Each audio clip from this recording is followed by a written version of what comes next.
सध्या महाराष्ट्रात एक बाजार चांगला तेजीत आहे, तो म्हणजे राजकीय बाजार। काँग्रेसचा नगरसेवक काँग्रेसमध्ये किती काळ टिकेल, तो कधी भाजपमध्ये जाईल आणि सत्तेची फळं कधी चाखेल याचा काहीच नेम नाहीये। मुंबई, पुणे, ठाणे, सोलापूर, कोल्हापूर कुठेही गेलात तरी या राजकीय बाजारात नगरसेवक नावाचं प्रोडक्ट हमखास दिसतं।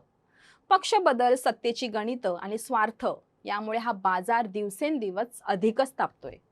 पण या राजकीय बाजाराच्या गर्दीत या बाजाराचा फीवर ओसरेल त्यावेळेला मुंबईच्या वानखेडे स्टेडियमवर एक बाजार भरणार आहे। तो बाजार असणार आहे क्रिकेट बाजार। ही संकल्पना आहे मुंबई क्रिकेट असोसिएशनचे अध्यक्ष अजिंक्य नाईक यांची आणि थेट उत्पादकांकडून छोट्या खेळाडूंकडे किंवा युवा खेळाडूंकडे आपलं उत्पादन पोहोचवण्यासाठी ही खुली बाजारपेठ भरवण्याचा त्यांनी निर्णय घेतलाय।